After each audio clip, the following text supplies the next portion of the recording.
ojalá que con humildad de corazón podamos investigar, podamos comprobar y podamos estar firmes cuando la verdad esté implantada dentro.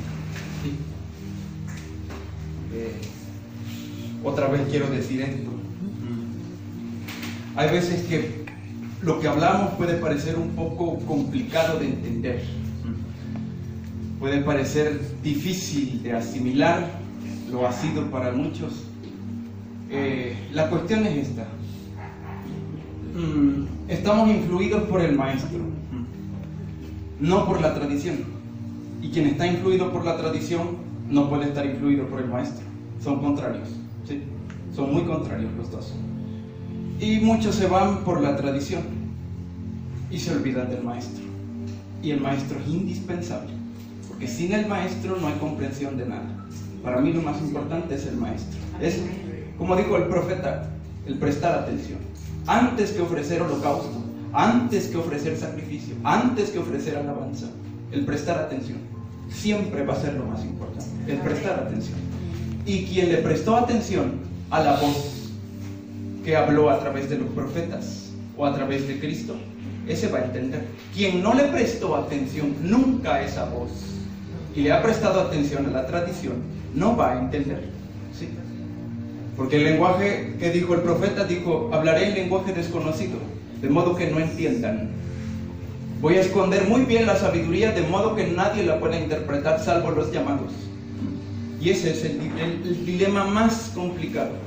¿Y cuáles son los llamados? Los que el maestro llamó, esos, los que atendieron. Por eso digo, esta parte es complicada para algunos, que se endurecen. Pero hacemos bien en atender. Quiero tomar este ejemplo. ¿Alguno de ustedes conoce algo o ha oído de Orígenes? Puede que haya algunos que hayan oído de Orígenes. Estoy seguro que nuestro hermano aquí ha oído de Orígenes. Orígenes le considero un hermano en la misma fe, se mueve en la misma dimensión. Y él decía algo, en su tiempo le tocó tiempos difíciles, y él decía algo muy tremendo. Él decía: hay un cántico más elevado que los que en las sinagogas tradicionalmente se enseñan. Él decía: y hay una adoración más elevada y una oración más elevada, el verdadero Padre Nuestro, decía él, que no consiste en repetir palabras, no consiste ni siquiera en hablar, porque uno dice Padre Nuestro, como el apóstol decía, Abba Padre, pero no es hablado, sino que el alma del interior reconoce la adopción del Padre y vive en ese nivel para siempre. Decía él: esta es el verdadero espíritu, ese es el verdadero, eso es lo que Dios pidió. Yo hace unos días les decía aquí: yo no puedo cantar a Jesús exáltate, porque Jesús se ha exaltado siempre. Jesús vive exaltado siempre. Lo que tiene que exaltarlo, les decía, son mis obras, es mi entendimiento, ¿sí? Porque Jesús, cuando estuvo, exaltó a Dios y vive exaltado. Pero quien no logra exaltarlo es el alma interiormente. Con los labios muchos, en el alma no muchos. Y a Cristo, decíamos, se le exalta cuando vive dentro de uno mismo, cuando hay amor. Esa es la mejor exaltación. El que vive en amor, vive en adoración. Es lo que Orígenes trataba de decir. Digo, estoy de acuerdo con Orígenes. Sabe por dónde va. Y es lo que veníamos diciendo hace unos días. A veces nos falta. Y decíamos, a la realidad, una cosa sí, Jesús tiene que ser exaltado, pero dentro de nosotros, ¿sí? En nuestro diario vivir, en nuestro andar, en nuestro entendimiento, alumbrando la luz del entendimiento, como decía Pablo. Ahí se exalta a Cristo, cuando el conocimiento penetra el interior. Es la mejor manera de exaltar a Cristo. ¿Por qué? Porque cuando Jesús andaba, cuando Cristo andaba, Él podía dar amor, Él podía dar libertad, Él podía dar vida. ¿Cómo puede dar vida a alguien? Cuando conoce la vida. Alguien que vive en la muerte no sabe dar vida. Alguien que no tiene amor no sabe dar amor. Pero alguien que conoce el amor, que conoce la eternidad, que es Dios mismo, lo puede repartir. Y Jesús exaltaba a Dios dentro de sí mismo. Y eso es lo que nos falta hacer. O sea, a eso estamos llamados. ¿Sí? Esa es la verdadera adoración. Le pongo este ejemplo, recién lo acabo de leer de Orígenes, pero me doy cuenta y digo, definitivamente es el mismo testimonio antiguo. Pero insisto, ellos tampoco estaban en la tradición, estaban con el maestro. Es la diferencia. ¿Sí? Y eran complicados de entender. Lo curioso es que toda la teología se apoya en Orígenes, los seminarios se apoyan en Orígenes. Todas las iglesias están fundadas allí sin darse cuenta. Pero cuando ese varón estaba vivo, los mismos cristianos lo persiguieron. Esa es la cuestión. Nadie le pudo soportar. Esa es la situación. Pero definitivamente que de ellos proviene todo el entendimiento del cual se nutren las instituciones. Pero ese es el problema, que Dios debe estar vivo. Dios no es un sujeto afuera. Dios debe ser la justicia adentro. Dios es el amor propio de cada alma. Eso es Dios. Esa es la máxima potencia. El profeta insiste. Este es el ayuno que yo escogí. Esa es la oración que yo escogí. Esa es la postración que yo escogí. No que incline el hombre su cabeza como junco. ¿Y lo hemos leído? Hay una oración, un ayuno más elevado. Es el que el Espíritu habla. Quiero que profundicemos, pues. Pero primero me atrevo a decir esto. Otra cosa que quiero decir también es que al diablo nadie le ha oído. ¿O alguno ha oído al diablo? O sea, así, que el diablo habla. ¿Verdad que no? De la misma manera a Dios tampoco. Porque Dios habla adentro. Y o mi alma lo escucha adentro y me hace tener amor, o mi alma escucha al maligno, que está adentro, es la propia parte del ser humano. ¿Sí? Por eso Dios o diablo están adentro, no afuera. Afuera están también. Pero lo que importa ya es el alma, ya es cada uno de ustedes. Esa es una cuestión. ¿Estamos de acuerdo con eso? ¿O acaso alguien ha oído al diablo? ¿Verdad que no? Tampoco se oye la voz de Dios. Pero Dios habla por medio de la sabiduría. Exacto. Y por medio del pensamiento. Eso es Dios, iluminando el entendimiento. Otra cosa. Y ojalá estemos de acuerdo también. Dios necesita del Hijo para poder ser Dios. Dios no puede ser Dios sin el unigénito Hijo que habita en su seno. No puede Dios ser Dios sin ese Hijo. Porque, ¿qué es el Hijo? Pero vuelvo a insistir antes de entrar en tema. Cuando la Escritura habla de Hijo, o cuando menciona el término Hijo es logos, Hijo es palabra razonada, Hijo es mente, Hijo es inteligencia. Eso es el Hijo de Dios. El Hijo unigénito, la inteligencia suprema, que acompaña a la divinidad. Por eso decía, sin el Hijo, traduzcámoslo, sin la inteligencia, Dios no puede ser Señor, Dios no puede ser Padre. Dirá alguno, ¿por qué? Porque con esa inteligencia creadora es que da lugar a todo el sistema universal que existe. Con esa inteligencia se forman los árboles sin que sepamos cómo. Con esa inteligencia se forman estos cuerpos sin que sepamos cómo. Con esa inteligencia nacen los mosquitos, las criaturas sin que sepamos cómo. Y a través de esas obras es que podemos llamar a Dios de muchos nombres. Dios no tiene nombre, ningún nombre. Todo designio, todo apelativo va en función de los beneficios que hemos visto. ¿Y cuáles son esos beneficios? ¿Por qué decimos que Dios es amor, Dios es bondad, Dios es justicia y Dios es misericordia? ¿Estamos de acuerdo con ello? ¿Por qué se dice comúnmente que esto es así? ¿Alguno ha indagado en ese asunto? ¿Por qué se dice Dios es bondad, Dios es amor, Dios es justicia y se manifiesta? El profeta sabía lo que estaba declarando, pero si nosotros no prestamos atención no vamos a entender. ¿Por qué se dice que Dios es bondad? Dios no puede ser bondad ni amor si no está el Hijo. Pero entienda esto, si no tiene esa inteligencia creadora, porque el Hijo es la imagen visible del Dios invisible. ¿Lo hemos leído? ¿Lo hemos escuchado alguna vez? El Hijo es la imagen visible del Dios invisible, pero no es una persona, no tiene cuerpo, no es un ser que podamos imaginar, no tiene forma alguna. pero esa afirmación tan impresionante. El Hijo es la imagen del Dios invisible. Y en Él se manifiesta la plenitud de la deidad y toda la creación. Sin Él, nada sería hecho. Todo lo que fue hecho es por Él que fue hecho. Pero ¿qué es eso? ¿Qué es entonces el Hijo? El Hijo es el que hace la obra del Padre, la obra de Dios. El Hijo es el que hace la voluntad de Dios. ¿Sí lo vamos viendo?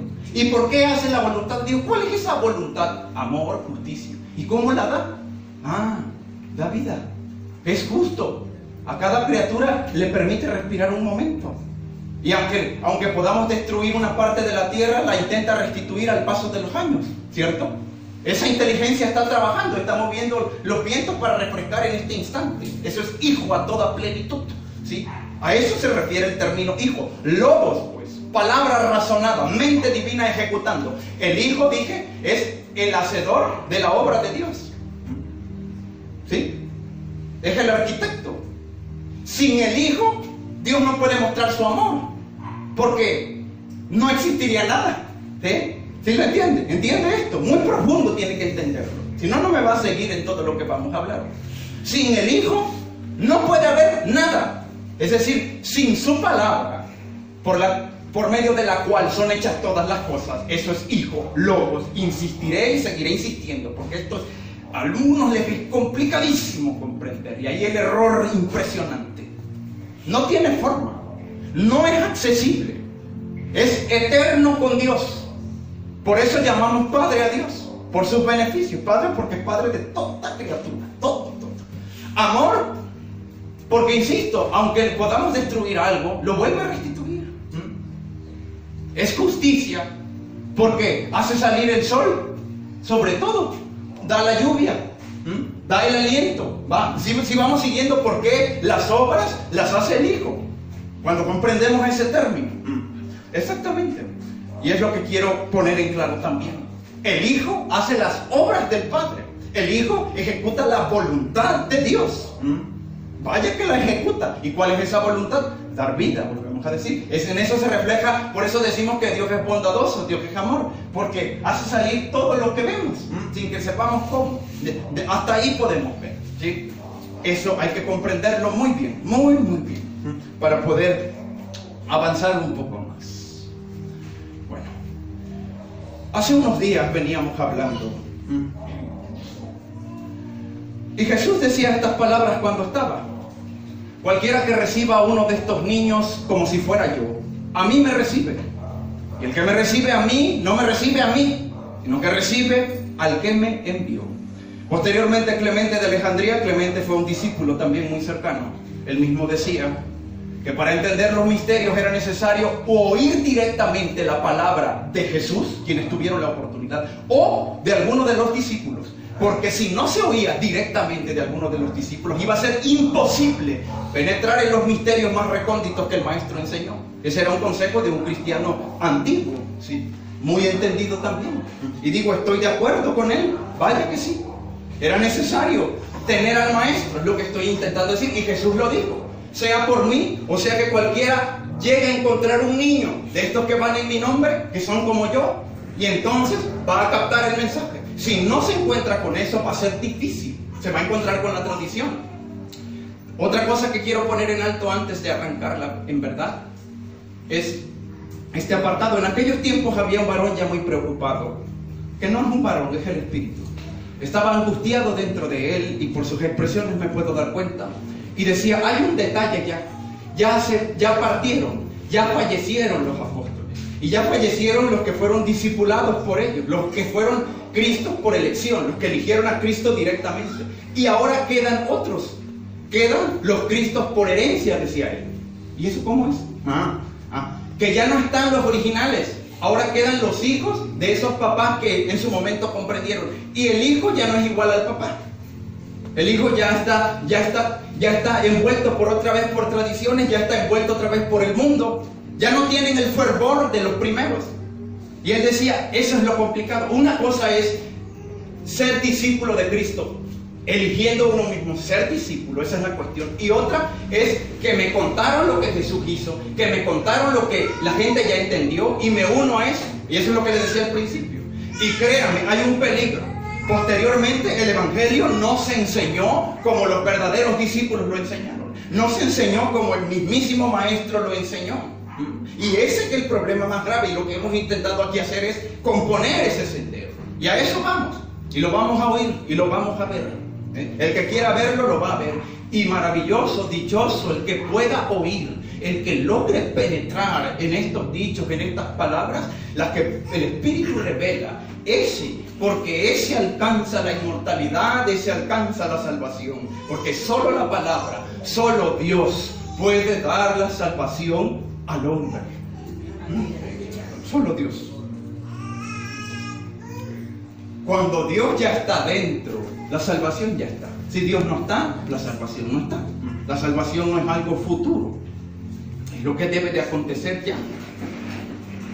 Así que, diciendo todo esto, hermanos, ojalá podamos comprender. De nueva cuenta, quiero insistir en este apartado. Hace unos días compartíamos acerca de Lucas 15. ¿Quiere ir conmigo otra vez? Vamos, una vez más. Lucas capítulo 15.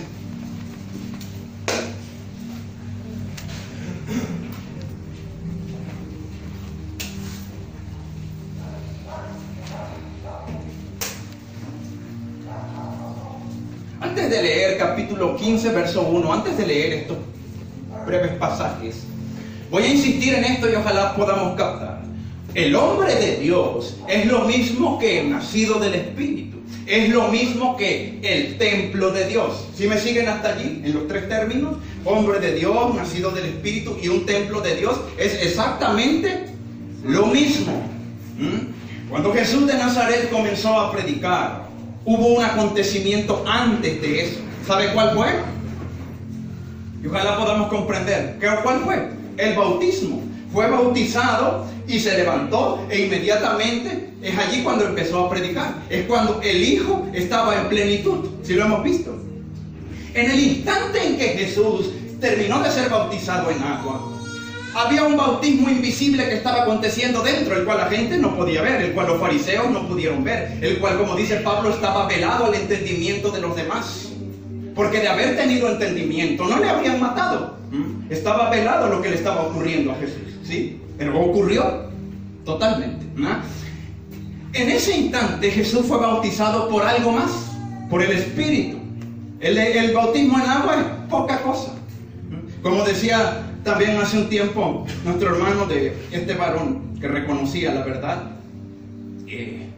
Martín Lutero, pues decía, creí que el hombre viejo había muerto en el bautismo, pero el infeliz se levantó, sabe nadar. Bueno, a Jesús no le ocurrió eso.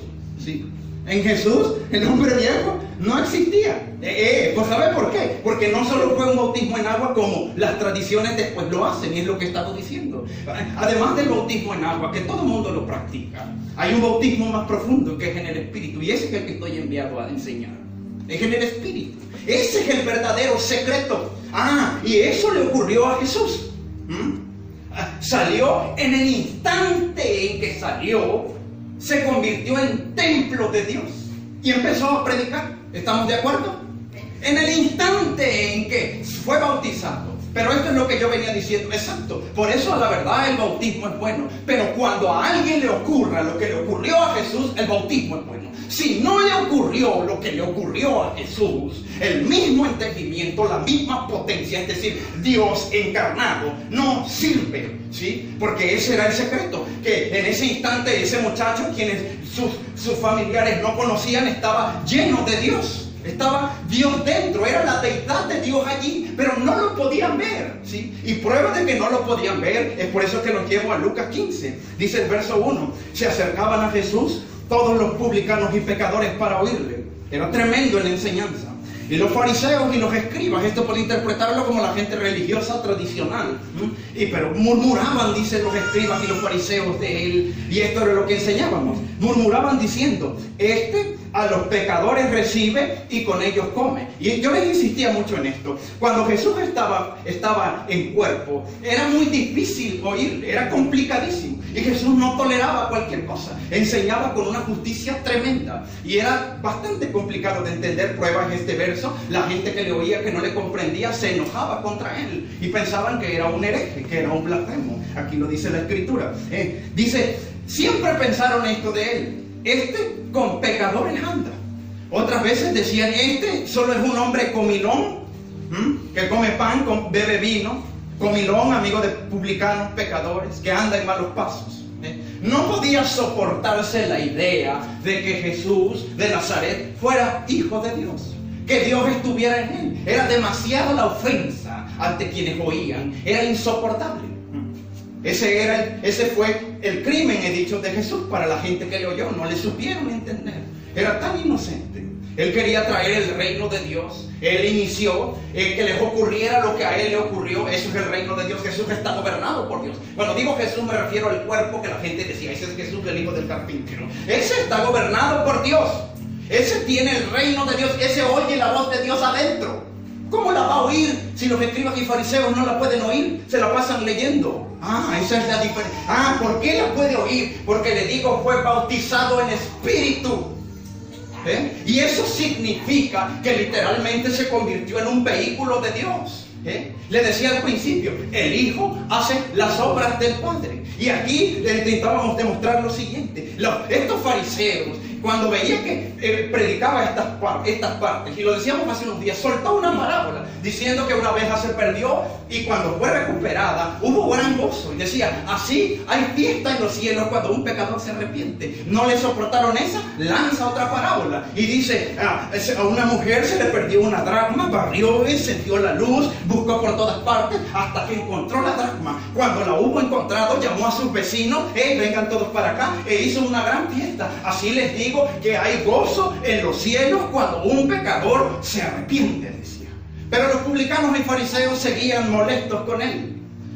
Esto es lo que enseñábamos. ¿Por qué ocurre esta situación? ¿Por qué estos mal llamados maestros, mal llamados religiosos, esta gente, créanme, es lo que les decía, y poníamos en alto lo de Hebreos, ellos eran parte del primer tabernáculo, de la parte primera, no tenían acceso al lugar santísimo, eran de los que se la pasaban arrepintiendo en el primer tabernáculo, eran falsos religiosos. Y cuando digo esto es interior, sus mentes viven en un tabernáculo, en un recinto de esclavitud, por lo cual se tienen que estar repitiendo constantemente. Ellos no saben lo que es ser libres. Ellos no saben lo que es ser Cristo. Ellos no saben lo que es ser sumo sacerdote y tener acceso al máximo lugar, a la máxima dimensión. Ellos eran los que practicaban este tipo de cultos inútiles, como los llama Hebreos, que no servían, que estaban como algo allí antes de que viniera la reforma. Y decíamos, con Cristo la reforma empezó, tal como Hebreos lo dice. Con Cristo Jesús en este instante, cuando Jesús enseñaba estas parábolas, Jesús ya estaba reformado.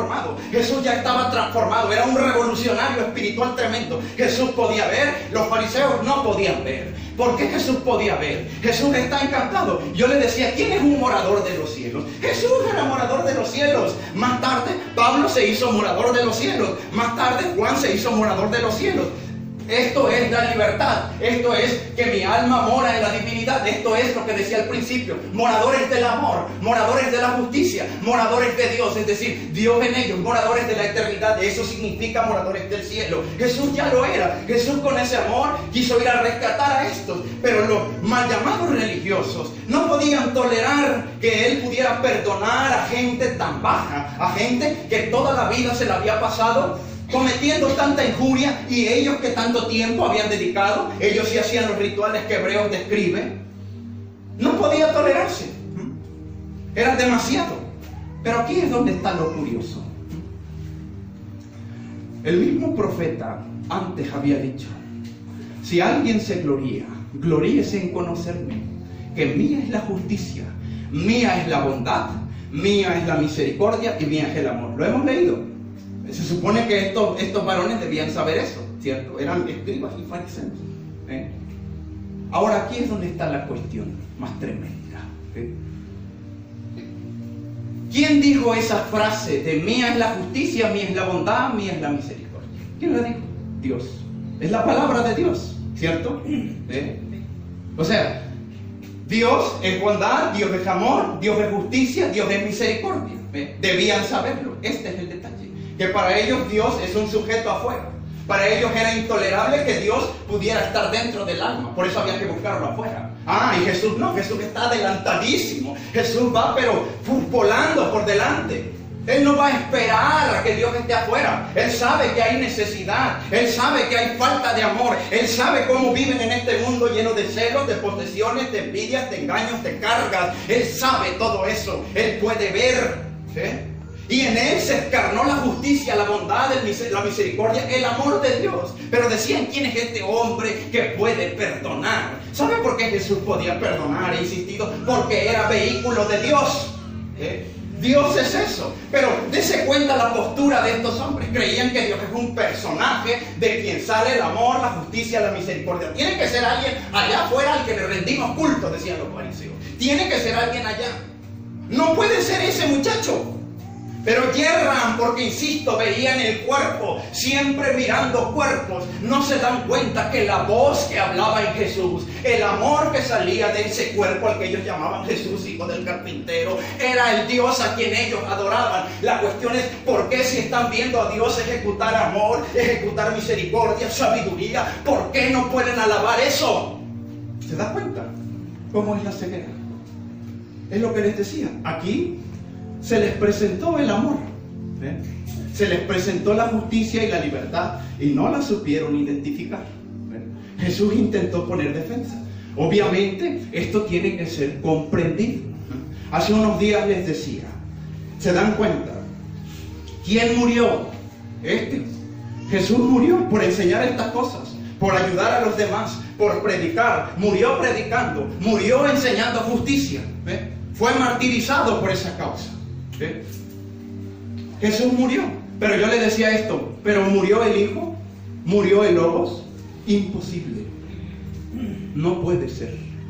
Dios no puede morir, la palabra no puede morir, jamás. ¿Sí? Pero y entonces, ¿no padeció? Desde luego que padeció y sufrió en verdad. Y esa es la causa de con más fervor intentar comprender al Maestro, para que no sea en vano su enseñanza. Vaya que sufrió, pero ¿y entonces cómo funciona? Les digo, es que ellos no pueden darse cuenta, no se han dado cuenta que el Hijo de Dios los ha estado rodeando en todo tiempo, pero que no le prestaban atención. Juan dice, en el mundo estaba, el mundo por él fue hecho, siempre había estado, pero nadie le podía ver, hasta que la palabra literalmente tomó un cuerpo y empezó a hablar por ese cuerpo. Entonces palpamos, le vimos, dice, le palpamos. Cuando Juan dice, le palpamos, vimos la gloria del unigénito del Padre. ¿Qué quiere decir Juan con palpamos? Palpar es poder darse cuenta, palpar es reconocer. Entonces, dice Juan, reconocimos la gloria del Padre. ¿Y cuál es esa gloria? La gloria, lo decíamos al principio, la da el Hijo unigénito. ¿Y cómo da esa gloria? Sin el Hijo, el Padre no puede tener gloria. ¿Por qué? Porque si no crea las cosas, insisto, el término Hijo es logos, inteligencia creadora. Si no crea, ¿cómo Dios puede mostrar su amor? ¿Cómo se podrá glorificar Dios? En ninguna manera, no habría nada, no estaríamos aquí. Por tanto, la creación, que es el Hijo reflejado, es la imagen invisible de Dios, es la imagen visible del Dios invisible. ¿Qué es imagen? El Hijo es la imagen visible del Dios invisible, es decir, el Hijo es la obra visible de lo invisible. ¿Cuál es? Todo lo que vemos, la existencia completa, incluidos estos pecadores a quienes estos tipos estos tipos de mente no podían entender. Es lo que Juan dice. El Hijo Logos, que es Dios mismo, que es eterno, no puede morir jamás. Pero ciertamente Jesús fue tabernáculo completo, hecho ministro del santuario. Y es lo que yo he insistido. Jesús glorifica a Dios. El Hijo está en ese cuerpo, es el Hijo el que habla en el cuerpo que ellos no entendían. Vaya, y tuvo que padecer hasta ese extremo porque Dios demostró algo, que en Él habitaba toda la plenitud de la deidad, que esa era la verdad, que Él tenía la verdad, que ese era el camino que los ciegos no habían podido entender. Por eso le digo, estos escribas y fariseos, ¿por qué no pueden entender? Si supieran tanto, si tanto les ayuda lo que leen, lo que memorizan, tanto lo que han practicado, ¿por qué no pueden darse cuenta de semejante misterio? Porque las letras no ayudan. Pero le voy a decir que sí ayuda: conocer a Dios. ¿Y qué es conocer a Dios? Lo acabábamos de decir: justicia, amor, misericordia, bondad, es decir, las obras de Dios. Jesús les decía a ellos: si fuerais hijos de Dios, las obras de Dios harían. Si fueran hijos de Abraham, serían justos. Él fue justo. Y esto es lo que yo vengo insistiendo. Si nos decimos que somos igual de Cristo, digo, el entendimiento de Jesús tendríamos. Haríamos exactamente lo mismo que Él. Pero si no comprendimos, no es posible. Porque nos limitamos a que solo a Jesús le ocurrió eso en el bautismo. A mí no me puede acontecer. Y entonces paso a ser de este tipo que no entiende. Y después, por eso les decía, si el primer tabernáculo, dice Hebreos, si la primera parte sigue en pie, esto indica el espíritu, la sabiduría, que el acceso al segundo no puede ser mientras siga en pie. Y es lo que le decía: mientras el hombre viejo siga en pie, mientras la mente anticuada siga en pie, mientras la mente tradicional siga en pie, porque de ella nace toda tradición errada, toda mala interpretación. Mientras la tradición esté en pie, no hay acceso al lugar santísimo. Así lo declara Hebreos, digo, estoy de acuerdo con él. No puede uno convertirse en Cristo mientras la vieja mente, mientras el Adán caído esté. No puede dar lugar al Adán nuevo. ¿Sí lo vemos? Mientras sea uno anticristo, no puede ser un Cristo.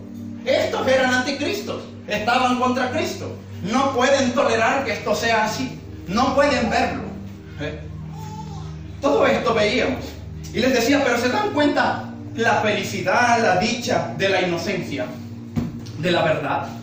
El Jesús les dice, el Maestro les dice, pero yo les digo que hay gozo cuando un pecador se arrepiente. Y yo les decía, ¿por qué el pecador debe arrepentirse? ¿Y qué es pecado? Y decíamos, pecado es la caída de Adán. Pecado no es un acto, pecado no es un homicidio, pecado no es un adulterio. Eso que la gente condena como pecado, eso no es nada. Yo les decía, el verdadero homicidio al que hay que temer, el verdadero adulterio es el del alma. Cuando el alma abandona la libertad, abandona la eternidad, abandona a Dios, abandona la virtud, entonces ha ocurrido un homicidio y se lo hemos hecho a nuestra propia alma. Estos fariseos eran homicidas a sus propias almas y luego a los demás. No sabían tener amor, habían matado el amor, habían matado a Dios. Estos solo reflejan en Jesús lo que hay en ellos. En ellos hay la incapacidad de ser Dios y entonces no lo pueden ver en Jesús. Como nosotros no podemos ver a Dios en nosotros, tampoco tú lo puedes tener, Jesús.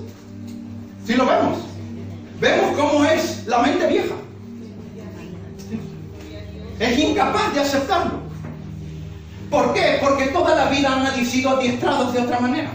De modo que, si en ellos no hay justicia, no hay amor, no hay inocencia, no hay gozo, no hay dicha, tampoco la puede haber en otros. Eso le pertenece a Dios, decía, no a ti. Ve el tremendo contraste. ¿Sabe por qué? Solo es reflejo de un alma que se ha negado todo eso. En otras palabras, se ha negado a Dios. Y entonces, ¿qué hace buscando a Dios? Poniendo su cabeza como junco, como decía el profeta. ¿Qué lo ve? Este es el entendimiento que Jesús portaba. Pero le sigo insistiendo con esta parte. Jesús era un templo. Y no solo él. Pablo decía, esta es la heredad de todos, coherederos con Cristo. En el bautismo también nosotros fuimos llevados a esa dimensión. Y le decía, Jesús es un morador del cielo. Pablo ya es otro. Juan ya era otro. Conforme fueron muriendo y quedaron verdaderos apóstoles, verdaderos maestros. Apóstol no es más que un defensor de la verdad. Eso es apóstol. Listo, sencillo, ¿sí? Un defensor de la verdad. Eso es un apóstol. Son todos ustedes y defienden el amor, la justicia, la misericordia y el amor. Todos son apóstoles de Dios.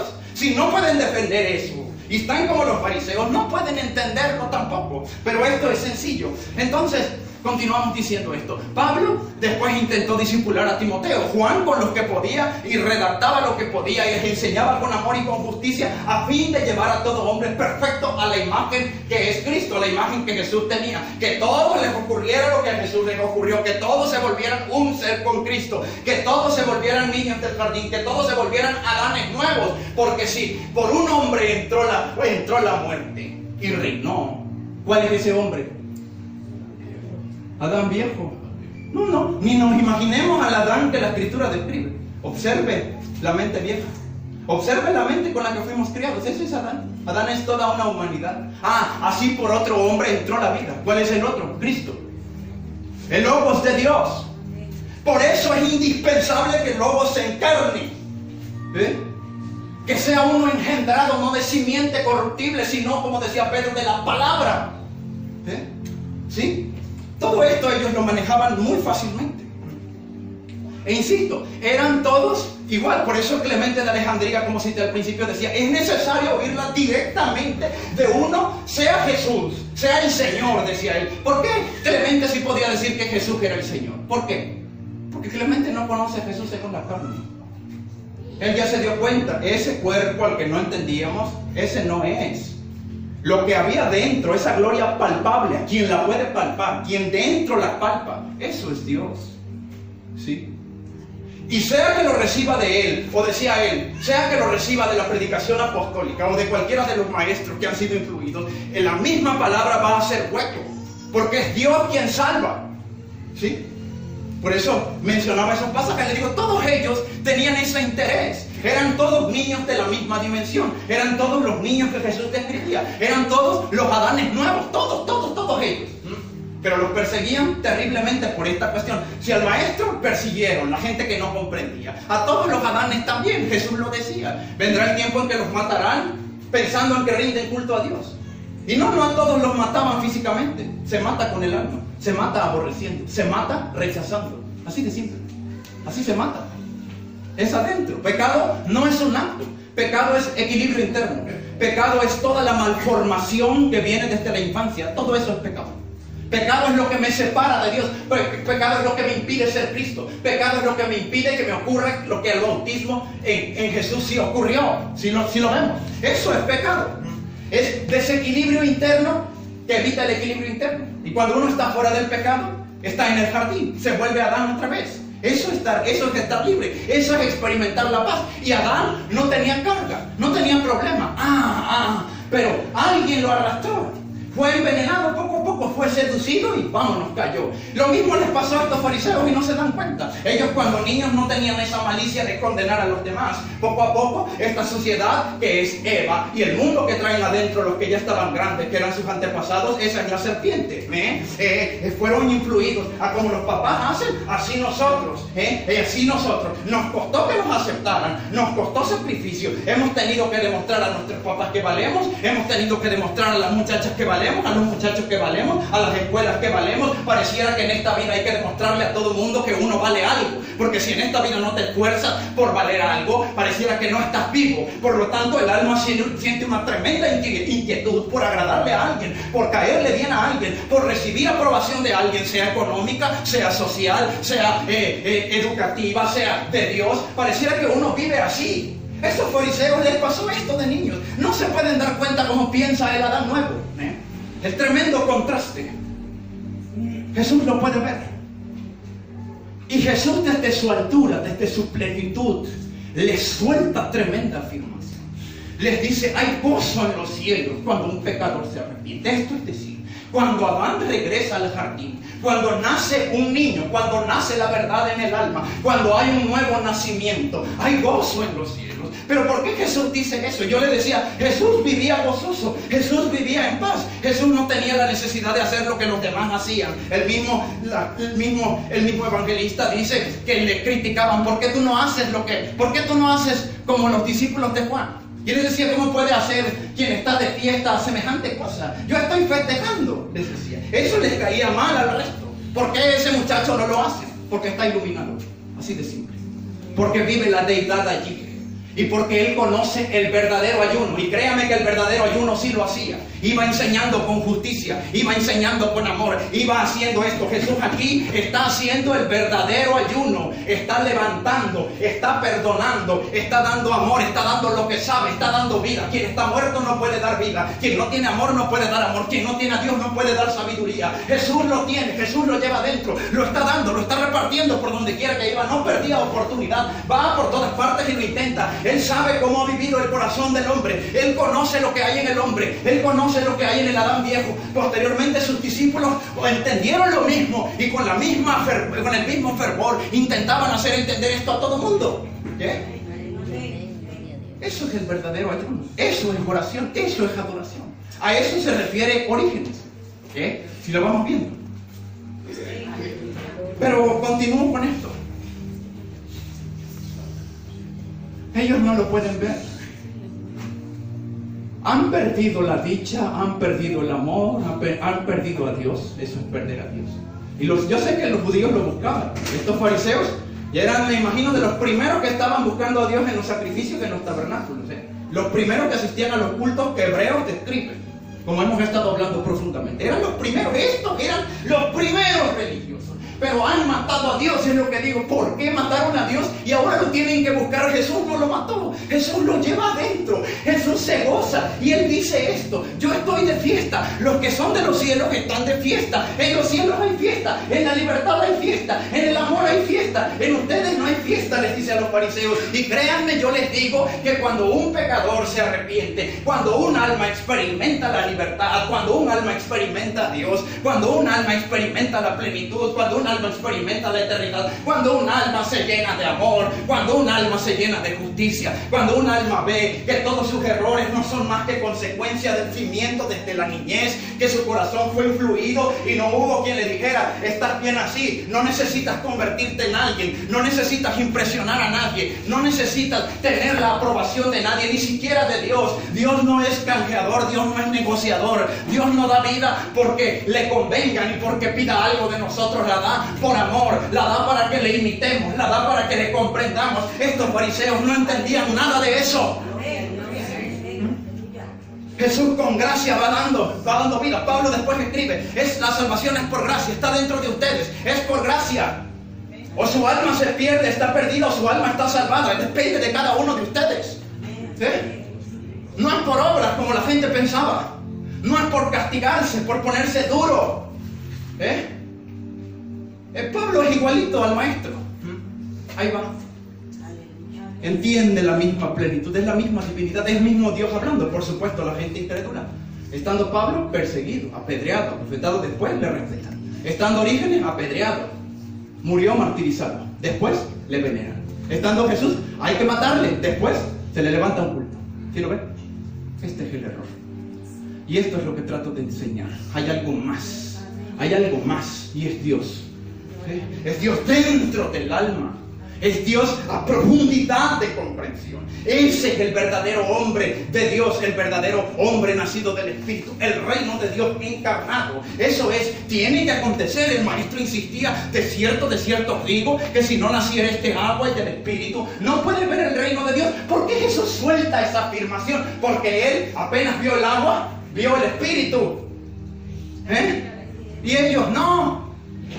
Él sabe lo que está diciendo. Les dice: si a ustedes no les pasa esto, no se van a regocijar, no se van a hacer moradores de los cielos, no van a tener ese amor para poder enseñar la misma potencia que yo, no van a poder comprender a los que fallan con mansedumbre, no van a poder darse cuenta que a ustedes mismos les ocurrió lo que a todo el mundo les está ocurriendo desde tantas generaciones. Si el Espíritu no los sumerge, no se van a dar cuenta. Figura de esto que Jesús enseñaba, Pablo lo afirmaba y lo afirmó en el Espíritu también. En la Escritura dice que cuando los judíos lo único que sabían es que habían sido liberados de Ramsés, que era el faraón egipcio.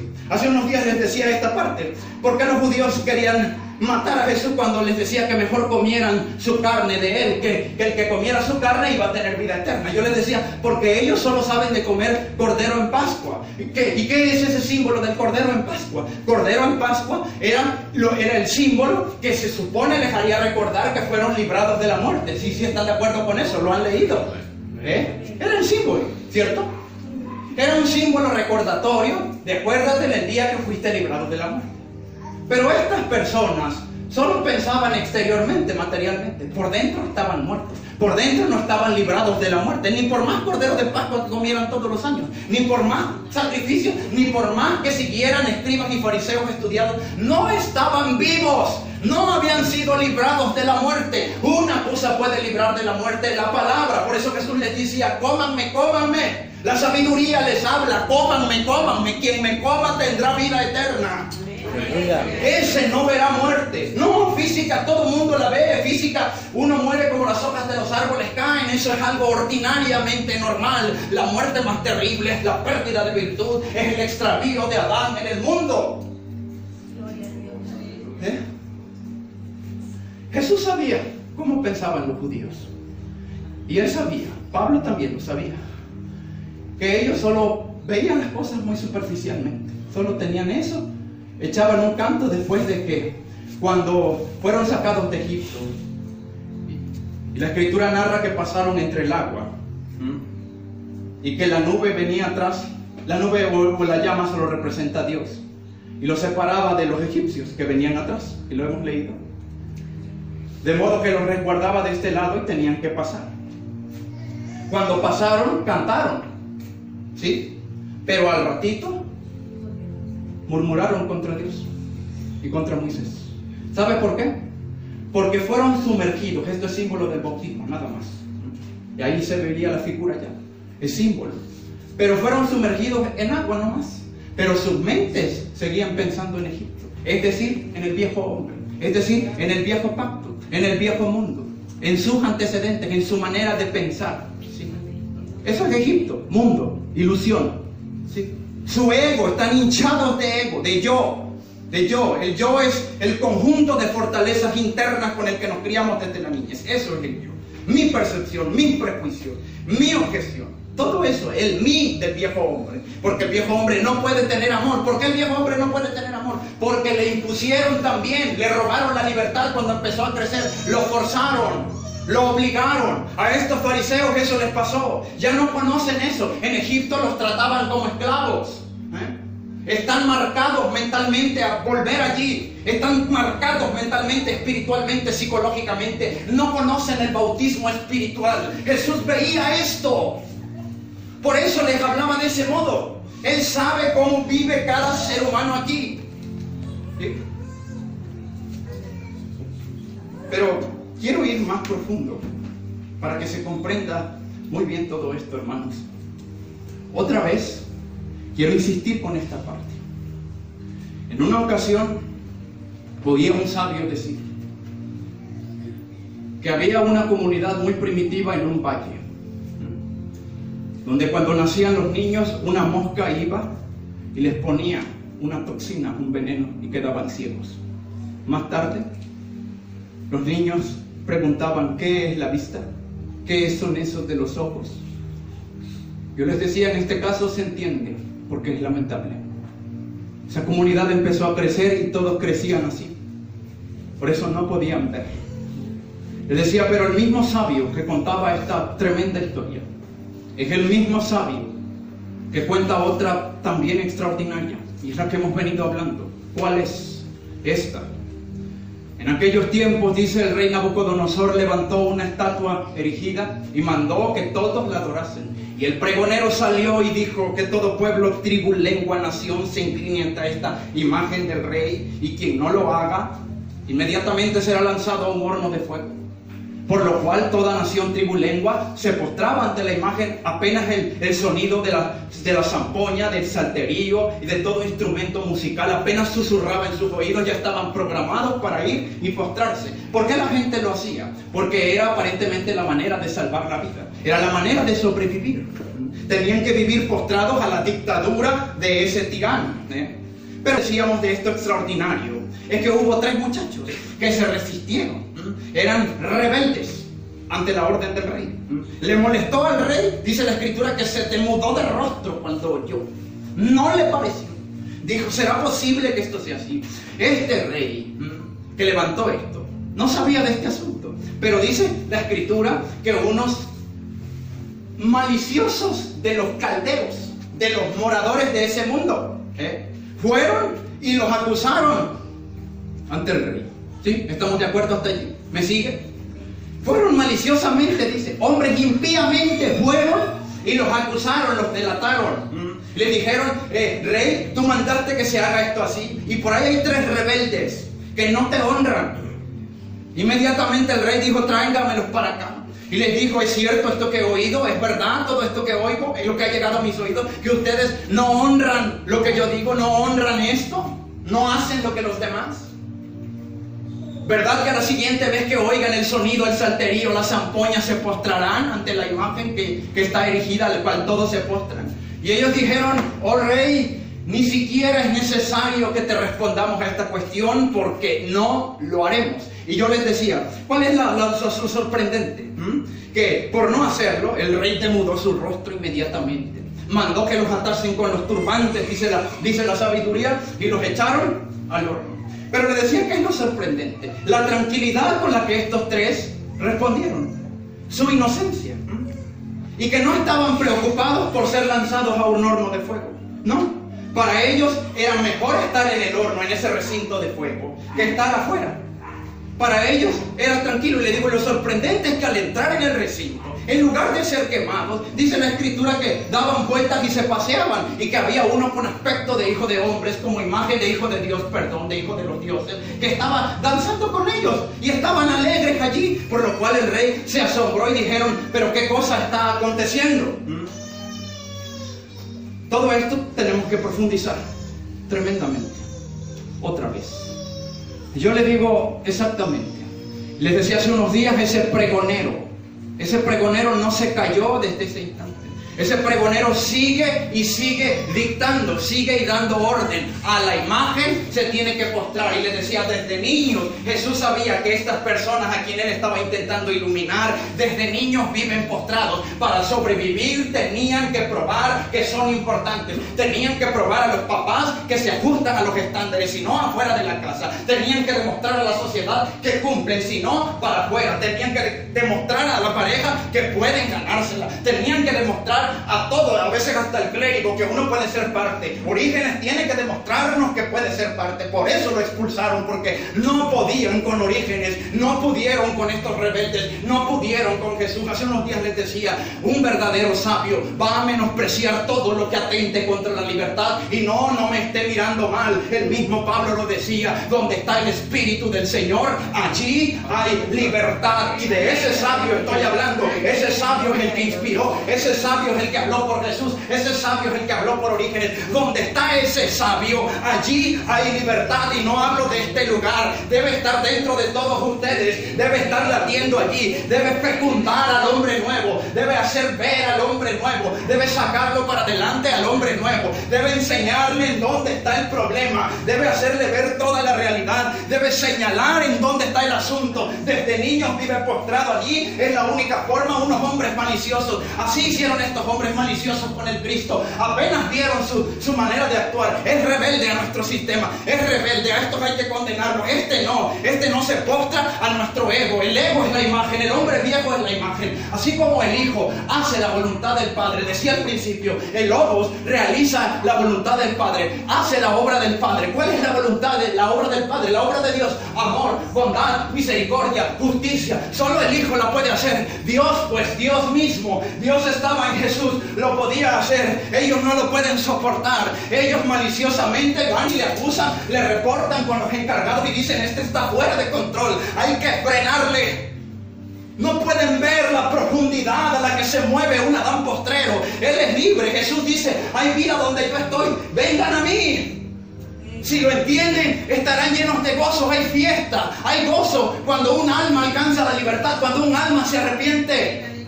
Pero para la gente de la otra, ya no puede ser así. No puede ser así. Así como el Hijo, que es la imagen visible, palpable del invisible. ¿Y cómo se manifiesta la imagen visible del invisible? Con amor, justicia, misericordia. Ya lo demostramos exteriormente al principio. Pero ¿afuera de qué sirve que se le muestre? Afuera se está demostrando desde no sabemos cuánto, desde la eternidad y hasta la eternidad. Donde se tiene que demostrar es adentro. Donde tiene que ser exaltado es adentro, ya no con palabras, con entendimiento profundo. Es adentro. Jesús lo demostraba, Pablo lo demostraba, Juan lo demostraba. Yo no me puedo quedar atrás, tengo que estar en el nivel de Adán postrero. Si no puedo postrarme, sepa, le dijeron. ante tu imagen. No adoraremos. ¿Qué es adoración? Adorar significa amar en extremo. Ese es el término. No podemos amar la injusticia. No podemos amar. Ellos sabían lo que les están haciendo a todos estos. Estos se postran. Nos acusan maliciosamente porque viven bajo tu tiranía. Y sí, le estoy hablando a ese que ya vivía en los tiempos de Jesús. Vivía en los tiempos de Orígenes. Vivía cuando escuchó a Pablo. Vieron a Jesús iluminado. Vieron a los sabios iluminados y no les pudieron entender. Ya vivías en aquellos tiempos y no pudiste entender. Porque ese ha vivido también mucho tiempo. Vive dentro del ser humano. Es la parte maligna, es la oscuridad. Ya vivías y no pudiste entender a un niño del jardín. Jesús decía, me persiguen porque no conocen a Dios. Si a Dios conocieran, a mí me conocerían. Y lo mismo dice el Espíritu. Si a Dios conocieran, conocerían que lo que hablo es de Dios.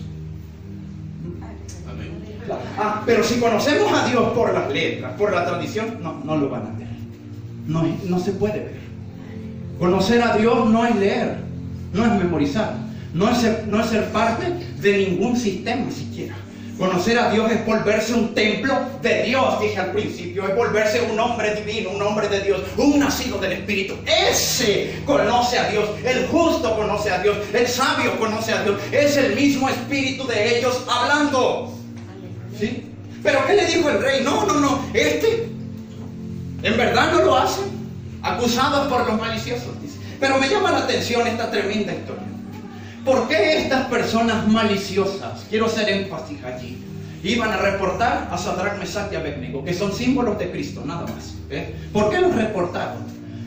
Ellos ya no son capaces de abstenerse de lo que ya participan los demás. Ellos al sonido de toda la citara de la corriente, que es la corriente del mundo. Les decía, la imagen es el mundo, es el yo, es el Adán viejo. Los pensamientos de ese Adán es el sonido de la citara, es de la zampoña. Eso es adentro. Si esa música toca, no es el verdadero canto. Cuando canta el Hijo, cuando canta la verdad, cuando canta la iluminación, cuando canta Dios, cuando canta el amor, cuando canta el Espíritu, ya adentro, cuando se oye la voz interior, así como le digo, no se puede oír externamente, uno la lleva, va redarguyendo, cuando ese canto ya está, vaya que uno se puede liberar. Pero estos hombres maliciosos, ¿cómo van a poder liberarse si han estado oyendo el otro canto?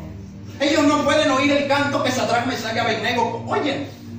No puede haber otro canto. Este es el canto con el que se ha cantado toda la vida. Este es el estilo.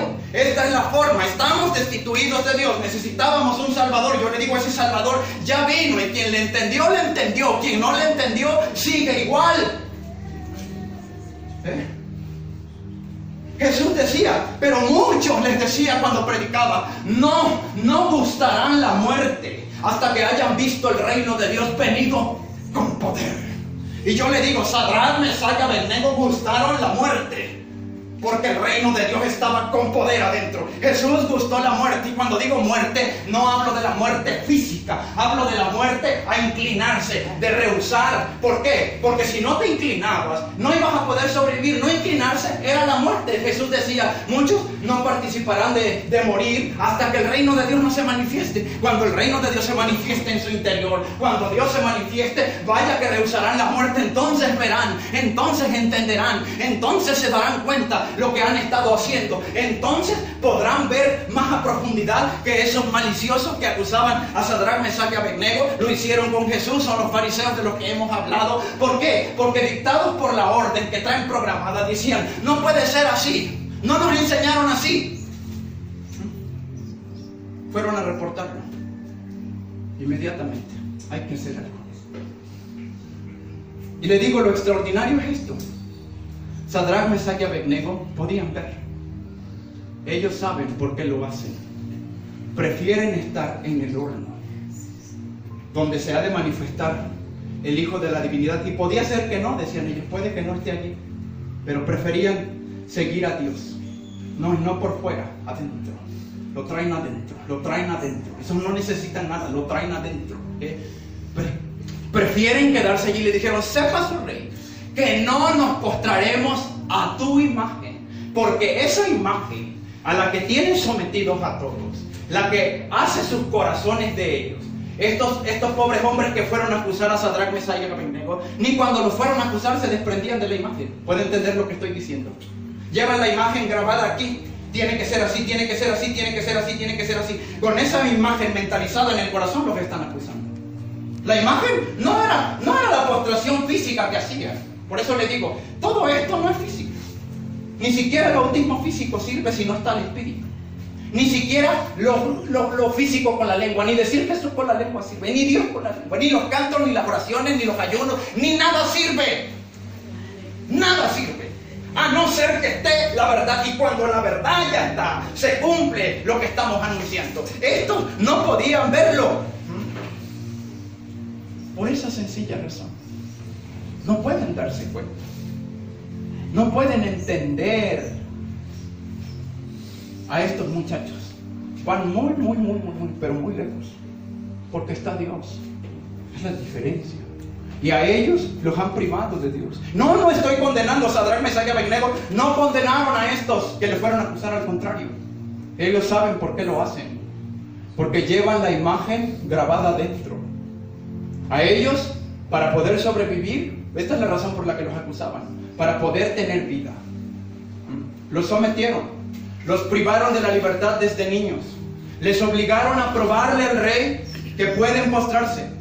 Le obligaron, el ego les obligó, el hombre viejo, el mundo, el yo, el diablo, lo que sea, como lo quieras llamar, los nombres que podamos tener, es el mismo objeto, es la misma circunstancia. Eso nos obliga cuando venimos a la tierra, echamos viajes de aprobación. Una vez que nos duele ser aprobados, creemos que así tiene que serlo todo el mundo. Nos costó que nos aceptaran. Los fariseos dicen, nos cuesta que Dios nos acepte. ¡Necios! Dios los ha aceptado desde siempre. Si en Él se mueven y en Él son, se lo están perdiendo. Se están perdiendo el reino de Dios. Les decía, ¿por qué los niños cieguitos no podían ver de la comunidad primitiva? ¿Qué son los ojos? ¿Dónde está la vista? Porque una mosca envenenada les fue a poner una toxina. Una cosa envenenada los obligó a inclinarse ante una imagen. Y la traen grabada. Así es el espíritu del hombre. Una imagen lo obligó desde el principio, lo trae adentro. No puede amar. Necesita salir de allí. Se está perdiendo la verdad. Y no hay nada que Jesús pueda hacer, ni nada que el Espíritu pueda hacer. Lo ha clamado a voces. Él sabe, el Espíritu ve, Él dice, lo veo lo que está pasando. Los obligaron desde niños así. Estos fariseos no pueden ver lo que Jesús ve, porque solo el Logos lo puede revelar. Dios. Y Dios es lo que hay dentro, no afuera. Porque afuera conozco lo que hay. Y siempre creemos conocer a Dios afuera y nunca nos damos tiempo para conocernos a nosotros mismos. Y en nosotros mismos está la salvación. Cuando reconocemos, ciertamente la salvación la da la palabra, pero la palabra no rinde fruto si mi alma no se dispone primero. La salvación depende más del discípulo que del maestro. ¿Sí? ¿Qué mosca les decía? Les puso esa toxina, que solo pareciera que Jesús es divino, que pareciera que solo Jesús conoce el cielo. ¿Y ustedes a qué hora? Eso es lo que Sadrach, Mesach y Abednego tratan de decir. No dicen más. Preferimos morir. Sepas que no nos postraremos. Yo les decía, oía un sabio decir esto. Cuando está la sabiduría, que es Dios, ese hombre se vuelve peligroso. Peligroso para la explotación, peligroso para los sistemas, peligroso para los eruditos, peligroso para los estados, peligroso para las naciones. De hecho, un hombre sabio es un fuego. Jesús era un fuego. ¿Sabe qué dice la historia? Que los agarraron a estos muchachos, los echaron al horno. Y que los hombres que llevaban a matarlos, apenas los aventaron, fueron consumidos por el fuego, dice. No lograron escapar. Yo le digo, aún el centurión que traspasó a Cristo ahí en la cruz, fue alcanzado por el fuego. No escapó el centurión. El mismo centurión reconoció, este hombre era justo. Amén. Ahí Dios mató, le consumió. Era más justo el centurión que los judíos. Fue alcanzado por la llama. Esa es la llama del Espíritu. Dijo, no puedo atentar contra este hombre es justo. Es decir, hay justicia adentro, hay amor adentro, eso tiene que ser Dios. ¿O qué otro Dios sirve? Eso es. Y le digo, lo tremendo es que ahí está Sadrach, Mesach y Abednego, figuras del hombre nuevo, nada más. Y en lugar de estar muertos, están cantando. Están dando vueltas. Se la pasan dando vueltas de un lugar a otro. Y les decía hace unos días, yo sé que desde lo más profundo, ellos sabían que era mejor estar allí en ese recinto, que parecía al que nadie quería ir. Nadie quiere ir al amor verdadero, todos van al ego. Nadie quiere ir a la libertad, todos van a la esclavitud. Nadie quiere la vida, todos quieren la muerte. Estos fariseos quieren la muerte. ¿Qué es la muerte? La muerte del alma. La quieren, se aferran y dicen, no puede ser así. Están muertos. No tienen a Dios. Dios es la pérdida. La pérdida de Dios es la muerte más terrible que puede haber. Por eso el apóstol decía, están todos destituidos de la gloria de Dios, siendo justificados gratuitamente. Si lograran ver a través de Cristo. Y esto es lo que Clemente decía, a nosotros nos dio el privilegio de profundizar en la mismísima mente del Señor, de pensar como Dios mismo piensa. Por eso vemos lo que Jesús veía. Nos es dado tener el nivel que Jesús tenía. Así vivía Clemente de Alejandría. También lo consideraron peligroso. De verdad, a todos los niños del jardín los martirizaron. No ha habido uno que se salve. Porque en el fondo el hombre está peleado con Dios. Y curiosamente lo busca. Es lo más terrible. Exactamente. Ahí está Sadrach, Mesach y Abednego en ese horno que le decía yo hace unos días. Ese es el lugar santísimo. Ese es el tabernáculo. ¿Cuál es? Su propio cuerpo. Cuando dentro usted vive en ese lugar conectado con Dios, cuando Adán regresa al jardín, ese es el lugar santísimo. Esa es analogía del horno. Vaya, el Hijo de los dioses dice, apareció entre ellos. Ah, exacto. Adán en el jardín, ¿por qué podía vivir en inmortalidad? Porque estaba gobernado por Dios.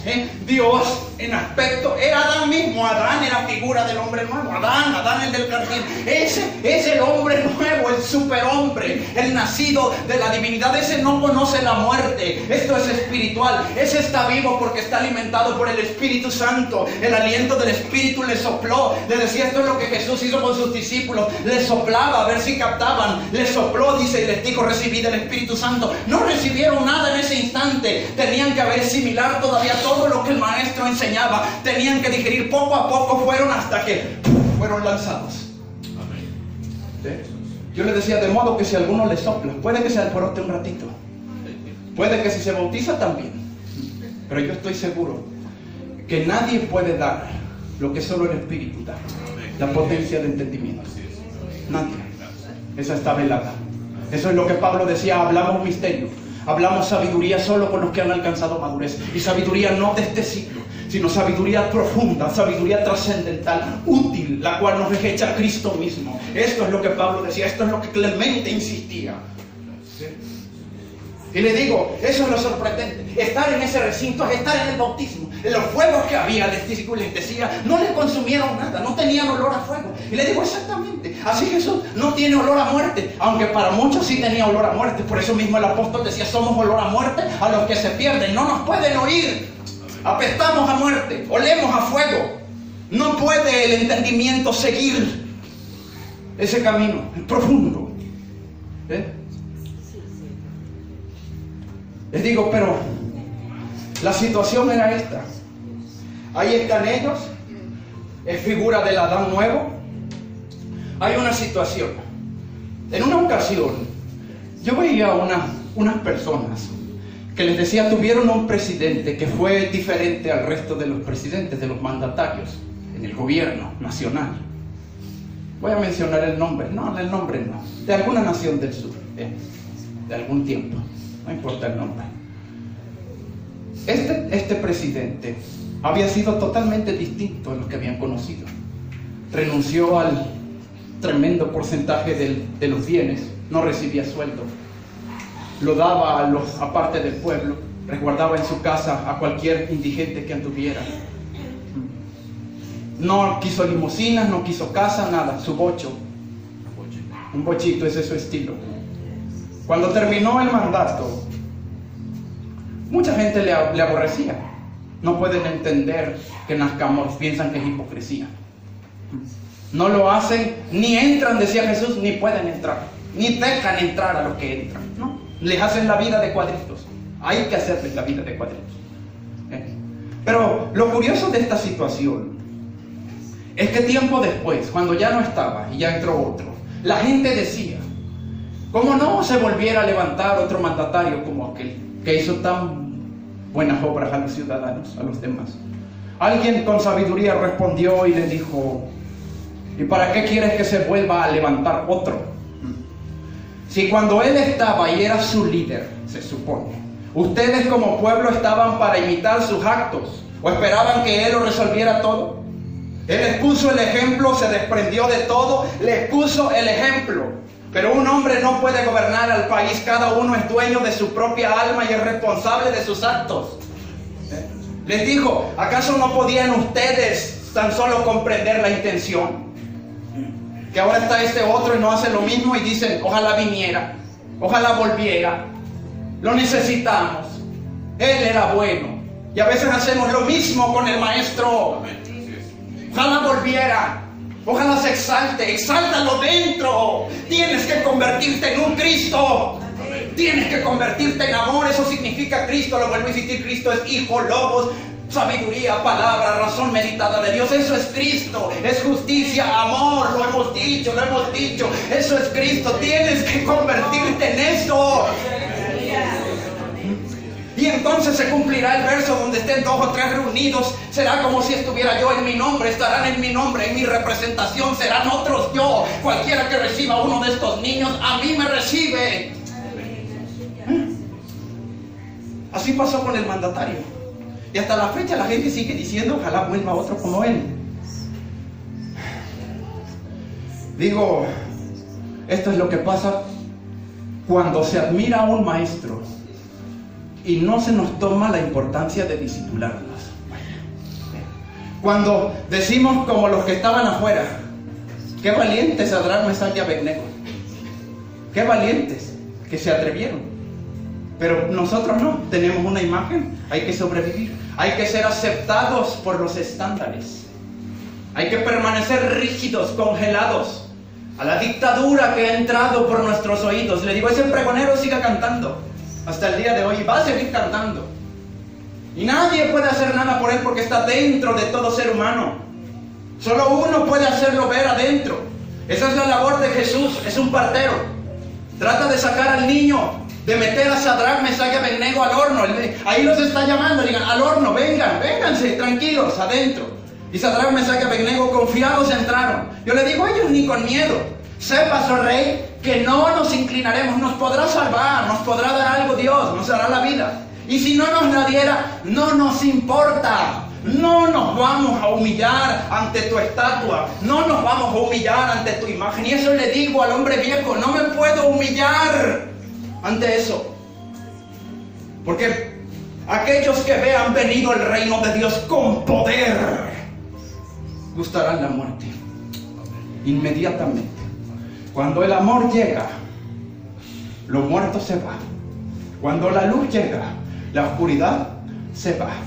Cuando la iluminación llega, uno se mueve en la verdadera casa, barre, como Jesús decía, encuentra el tesoro escondido. Y ahora sí, hace fiesta cuando oye a otro de la misma categoría hablando, cuando oye a otro de la misma dimensión enseñando, perdonando, amando, dando entendimiento. Eso me pasa cuando leo a Jesús, eso me pasa cuando leo a Pablo, eso me pasa cuando leo a Clemente y a Orígenes. Digo, son los mismos tipos de hombres, son exactamente los mismos, aunque nadie los quiera, aunque nadie se dé cuenta de hasta dónde va.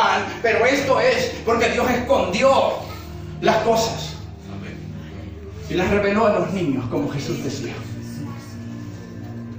Insisto, para estos muchachos era mejor estar en el horno que afuera. Yo le digo, para Adán es mejor el jardín. ¿Por qué el jardín era mejor? Porque estaba gobernado por Dios. ¿Sí? Puse el ejemplo del mandatario. Es un ejemplo simple. Está gobernado por el amor. Eso es un ejemplo humano nada más. Dios es más profundo. Pero lo que quiero decir, ¿por qué Jesús sabía que a la gente le convenía el reino de Dios? ¿Por qué Jesús sabía que estos fariseos que le acusaban, que le querían callar? Él sabe que son los mismos hombres que fueron a delatar a Sadrach, Mesach y Abednego. Él lo puede ver. Pero ¿sabe por qué lo hacen? Por la imagen que traen formada dentro, a la que se inclinan. Y quiero decirle esto. Esos otra vez que fueron a acusar, no se postraban ante esa imagen cuando sonaba el ese. Parecía que le sonaba en todo momento ya. La traen postrada donde quiera que va. Viven postrados ante ella. Yo le quiero decir, ese es el verdadero ayuno. O uno vive postrado ya ante la iniquidad, ante la ignorancia, que es el peor pecado. La ignorancia es el peor pecado que puede haber, que es la muerte. Por falta de conocimiento el pueblo se muere. Por falta de entendimiento, por falta de sabiduría. Y la sabiduría, ¿cómo cuesta? Porque es Dios mismo. Y le digo esto. Entonces, a todas estas cosas, ellos saben que están postrados hasta ante la imagen, ya ni siquiera cuando suena, pero es que así viven ya, viven así. Por eso maliciosamente iban a acusarle. Así vivían estos fariseos. Viven aparentemente buscando a Dios, pero Jesús sabe, dice, ustedes no son hijos de Dios. Sí, yo sé que le adoran, sé que van a los cultos, no son hijos de Dios. Él lo puede ver. Les decía, sois hijos de vuestro padre el diablo. El diablo es la imagen de Nabucodonosor. El diablo es Nabucodonosor, es el tirano que levanta la imagen, pues. Son hijos de eso, les dice. Son hijos de la ignorancia, son hijos de la injusticia, son hijos de la falta de Dios. Y en esa falta buscan a Dios. Jesús puede ver esto, lo ve clarito adentro. Conoce lo que hay en todo ser humano. Les dice, se han postrado ante esa imagen tanto tiempo. Sí, yo sé que alegarán tanto que han aprendido. Cuando eran niños no sabían nada.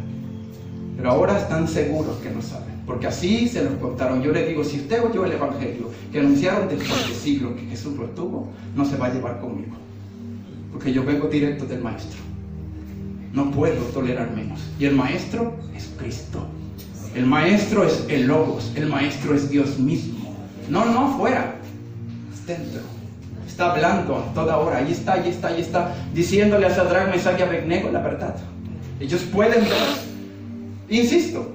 Esa es la verdadera postración. Sadrach, Mesach y Abednego les dijeron, no nos postraremos ante el viejo, ante el modelo que has erigido, a como los tienes subyugados. Sepas, oh rey, que por amor a nuestro Dios no nos postraremos. Jesús, por amor a Dios, no se postró ante los escribas y fariseos, no lo persuadieron. Jesús le decía hace unos días, no se negó el amor a su propia alma, no se negó el bautismo, no se negó a Dios, no se negó la libertad, no se negó el cielo. Él lo traía adentro. Y a sus discípulos, cuando les enseñaba, no se los negaba tampoco. Les enseñaba injusticia en verdad, no les hacía menos, los quería llevar a la misma imagen. Cuando el discípulo les decía, sea perfeccionado, será idéntico a su maestro.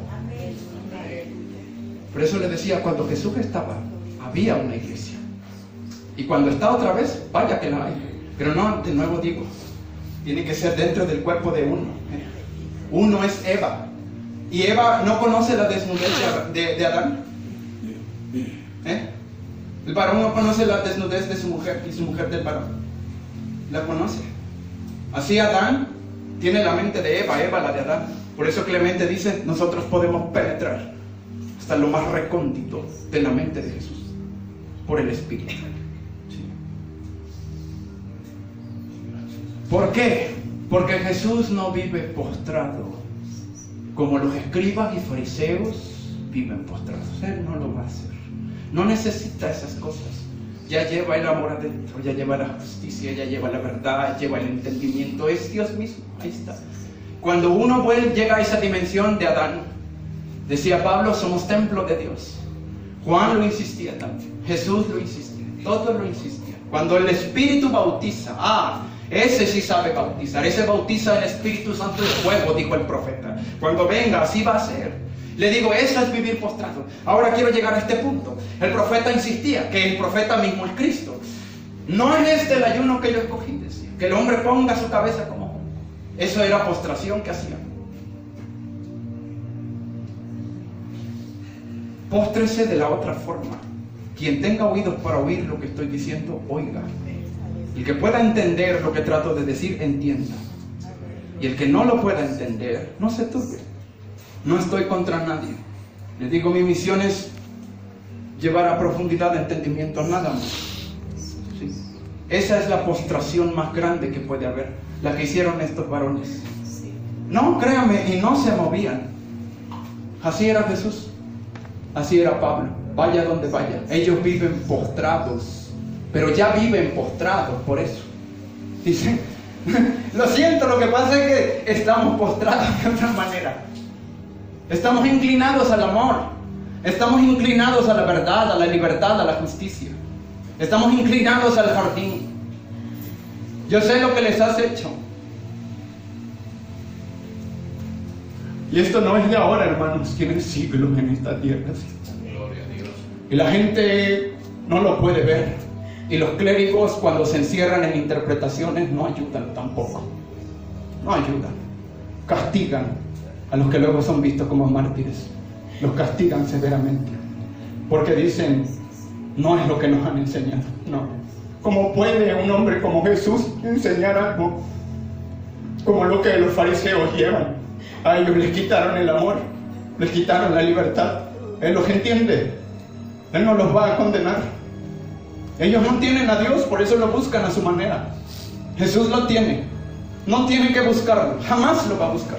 Vive ahí, es eterno. Saborear el amor es saborear la eternidad, he dicho, porque la eternidad es Dios. El amor es Dios, no es un sujeto. No tiene forma, nadie se lo puede imaginar, nadie lo ha visto, decía Juan. Solo la palabra lo ha revelado, solo la inteligencia lo puede revelar, solo el logos, solo el verbo, solo el Hijo lo ha dado a conocer. Jesús decía, todo escriba docto en el reino de Dios es semejante a un padre de familia que saca tesoros viejos y nuevos y los exhibe. El profeta que escribió Daniel es Cristo, es un escriba docto en el reino de Dios. Cuando Daniel fue inspirado, quien haya, el sabio que lo haya escrito, que es el Espíritu, es el maestro docto en el reino de Dios que compara lo viejo con lo nuevo. Todos los profetas son maestros doctos, todos los discípulos son maestros doctos. Jesús es maestro docto, todos, porque todos tienen a Dios adentro, son la misma familia, el mismo linaje. Todos pueden amar y comprender. Todos. Por eso les decía, hay algo más profundo que las tradiciones que los judíos conocían. Hay algo más profundo que de nuevo en este tiempo ha caído en tradición, como son los bautizos, las ceremonias, los rituales, la búsqueda interminable de Jesús. Todo eso no es más que reflejo de una mala comprensión muy profunda y severamente dañada, fragmentada. Pero quien pueda oír, vuelvo a decir, dichoso aquel que haya interpretación a este mensaje. Dichoso aquel, bienaventurado aquel que haya interpretación, que haya vida. Porque no hay otro que pueda dar vida, solo la palabra de Dios. Solo Dios, ya no memorizada, ya no como tradición, atada en las tablas del corazón más profundas que pueda haber. Quiero terminar de leer ahí en Daniel lo que este sabio dijo. Le digo, el mismo sabio que ha contado las otras historias. Se encarna en diferentes hombres, siempre es el mismo. Es Cristo, siempre es el mismo. El Espíritu de Cristo escribió la palabra. Es Dios revelándose. Solo el Hijo lo puede revelar a Dios a través de los profetas, a través de todos los mensajeros. Dice Daniel capítulo 3, verso 28, después de que se juntaron los varones, dice, ya que estaban impresionados de cómo estos se habían salvado. Y yo le decía, estoy seguro que estando estos tres en ese recinto, separados de la esclavitud, Eran felices allí. Jesús es feliz en donde vive, donde vivió cuando estuvo en la tierra. Y donde vive también, porque el Hijo de Dios siempre está haciendo la voluntad del Padre. Dios siempre está feliz, está mostrando su bondad, está mostrando su amor, está mostrando vida. Su bondad se manifiesta por lo que existe. Él vive feliz. Oía un sabio que decía una vez: nosotros no tenemos necesidad de ir a buscar a Dios a ningún lado como los hombres débiles. Era muy fuerte oírle. Fue uno de mis maestros. Es el mismo espíritu. Decía, porque el árbol donde crece, el árbol grande que no tiene ego, es capaz de bajar sus ramas al niño que juega allí y se columpia con él. El árbol no sabe que es grande, el amor no sabe que es grande. Cuando el amor está en uno, decía, no hay que buscar a Dios en ningún lado. Dios ya está dentro, intentaba demostrar. Mucha gente estaba en su contra también, tal como estuvieron en contra de Jesús. Pero es lo mismo, Él está tratando de demostrar algo muy profundo. Dios es el árbol, el reino de Dios. El amor es el árbol. Por eso Él decía, Dios debe estar ya dentro. A Dios no hay que perderlo. Solo cuando se nos privó de Dios. Somos como los niños que la toxina los privó de la vista. Somos como los fariseos, que la serpiente los privó. Somos como los delatores de Sadrach, Mesach y Abednego, como el resto del pueblo, que por eso reflejan lo que traen adentro. Esa opresión que les pusieron de perder la libertad. Cuando el hombre pierde la libertad, pierde a Dios, pierde lo divino, pierde lo más sagrado, pierde la verdad. Ocurre el peor homicidio, el peor adulterio que pueda haber.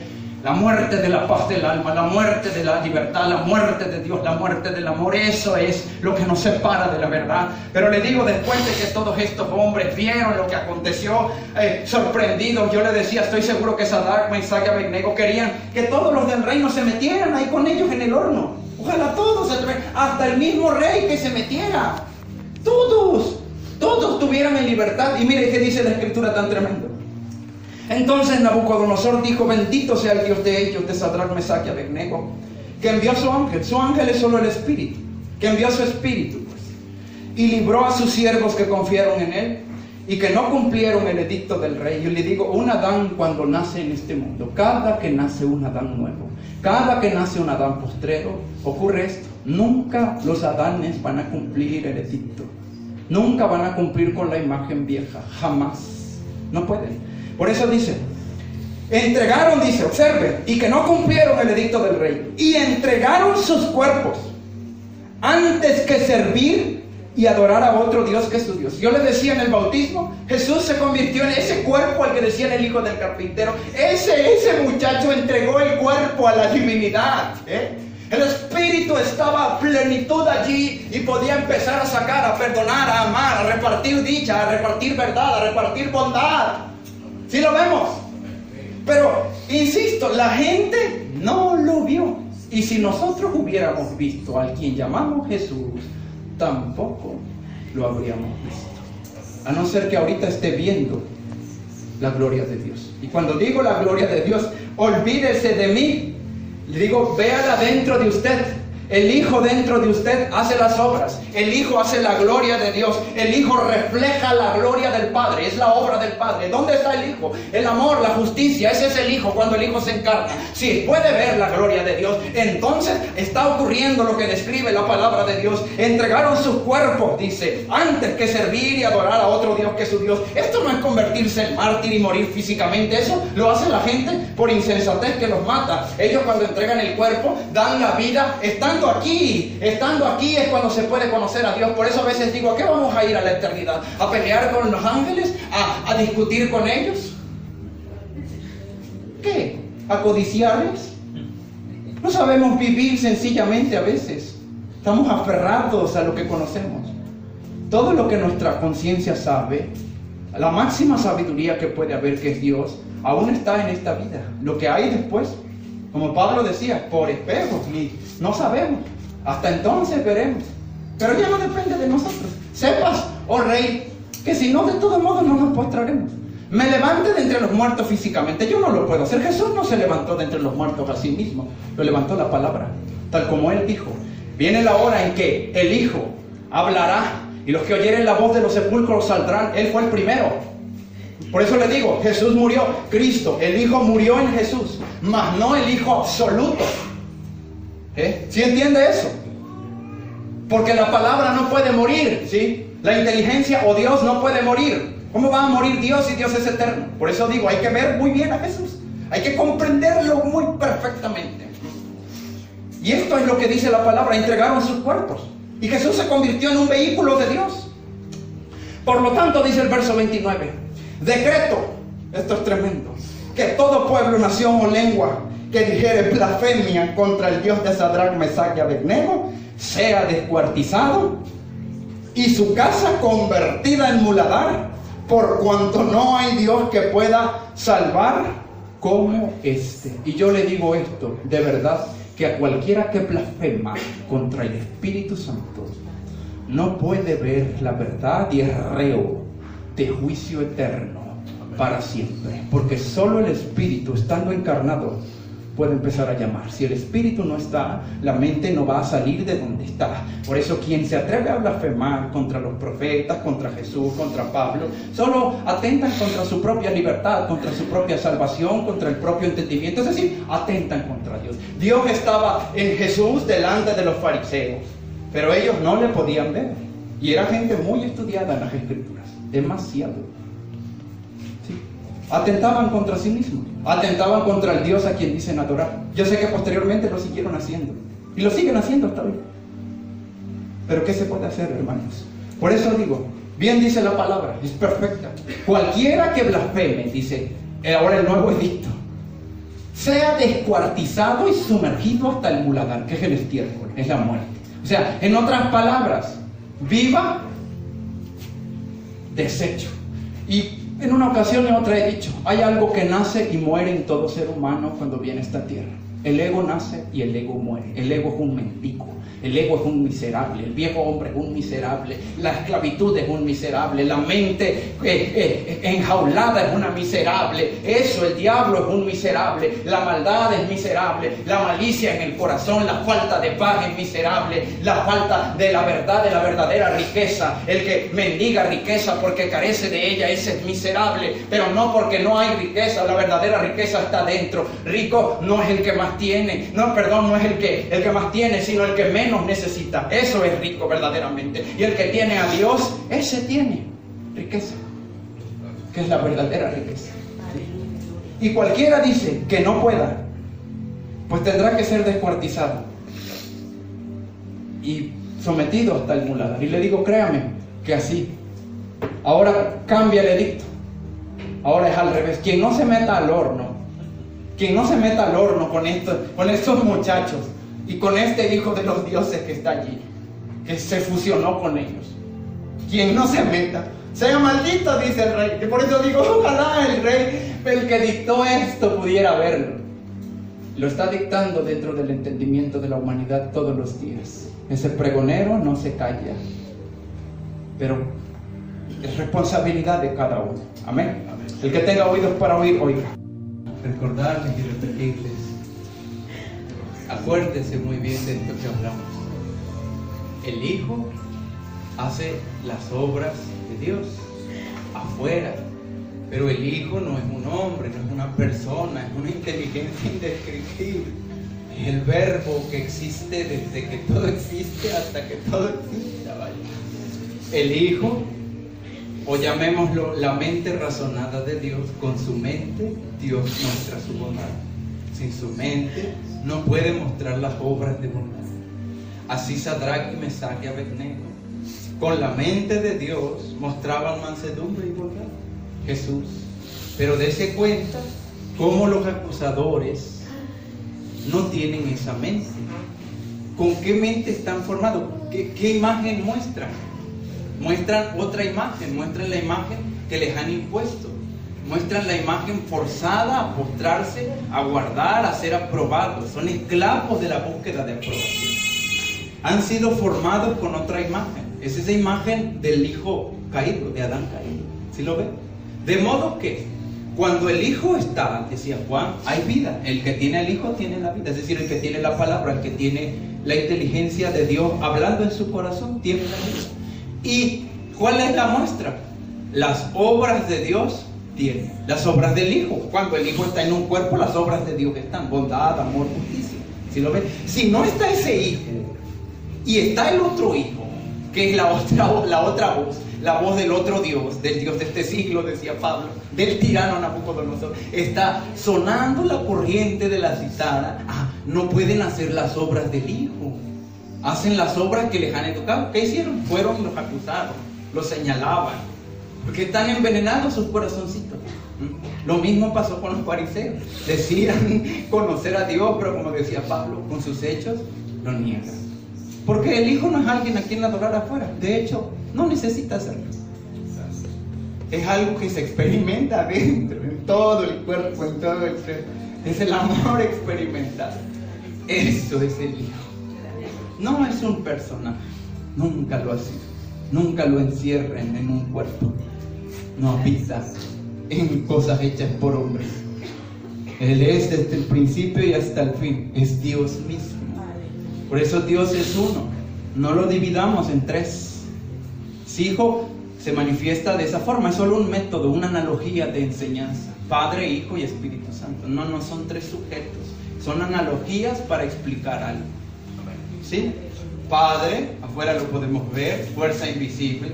Hijo, cuerpo, aliento, Espíritu Santo. Interiormente en un hombre es lo mismo. Todo proviene de Dios, el Hijo forma, que es la palabra, y los pensamientos son el Espíritu Santo. ¿Sí? El que tenga oídos, oiga. Y nadie los engañe con filosofías huecas, apartándolos de Cristo, llevándolos cautivos a otra cosa. Nadie los engañe. Lo que la Escritura dice de Jesús, lo dice de cada uno de ustedes. ¿Sí? Ustedes son los niños, todos.